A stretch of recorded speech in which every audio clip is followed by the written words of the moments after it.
My brother, Tim Chitty, came to study at Burslem School of Art in the 1970s, and Stoke became his home. This photograph was taken in 1987. He would have been around 30 then, and he's sitting in the courtyard at the back of the little terrace house in Longton, where he lived and worked for the rest of his life. The house is a very typical Victorian pottery worker's terrace, 2 up and 2 down, with a through entry passage into a shared courtyard where there was a coal house and an outside toilet and wash house.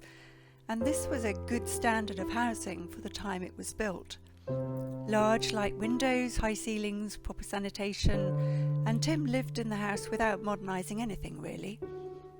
And it's still surrounded by the local pot banks as it was when it was built.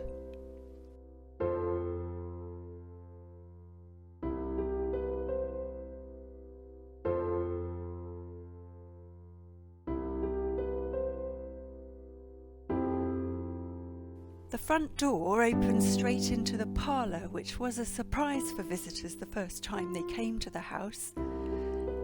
Tim's home was a kind of gallery full of the images and objects that he found and the things he created. He painted, but he worked mainly in collage. Some of the screens you can see here are original Victorian ones that he repaired, and some are ones that he made. And in his smaller collage work, he used mixed materials, old photographs, mirrors, postcards, decorative fragments of all kinds, and also modelling in plaster of Paris and layering paint and candle wax and soot, even burning to create a surface effect. Swans are a thread running through Tim's work. 9 and 50 swans in the title is a reference to Yeats's poem, The Wild Swans at Cool, which was a favourite of his. And swans, I think, seem to have a kind of mythic, poetic meaning for him. These ones are ghost swans created over Victorian engravings, but there are swan boxes, paintings, collages, brick sets, and especially pottery swans in every room.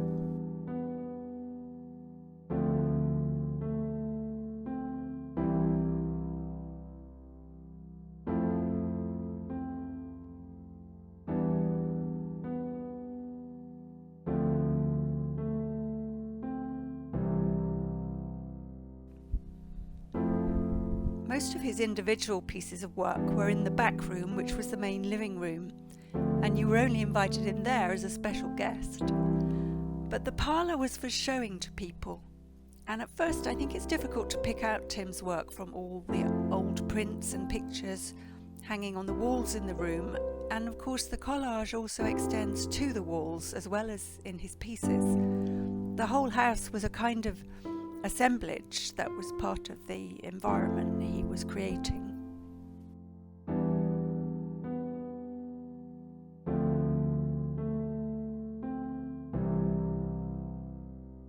In the back room, the living room, there is more, many collages, but also musical boxes, games, puppets, model soldiers.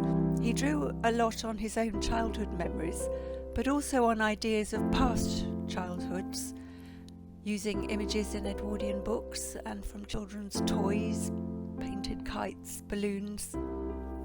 He loved the sense of magic you could create from transitory things, things that cost nothing or were discarded, but from which he could conjure up the echoes of people's pasts. A good friend of his called the house the Enchanted Box, and it is full of the transformations he worked with those things he found. At the back was a simple little scullery kitchen with a sink and the tin bath, which opened onto the courtyard.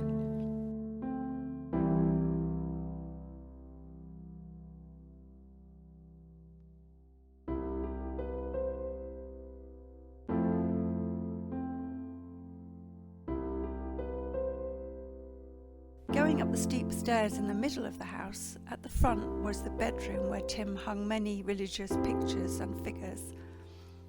The Stations of the Cross that he rescued from a skip, copies of icons and favourite pictures, and also some curiosities. There's a fairground ride horse on its pole, a plaster ship frieze that he made, and many of his painted brick box pieces. The floor is covered with a vibrant linoleum or oilcloth from the 1930s, I believe, which he kept polished so much that it's completely stuck to the floor now.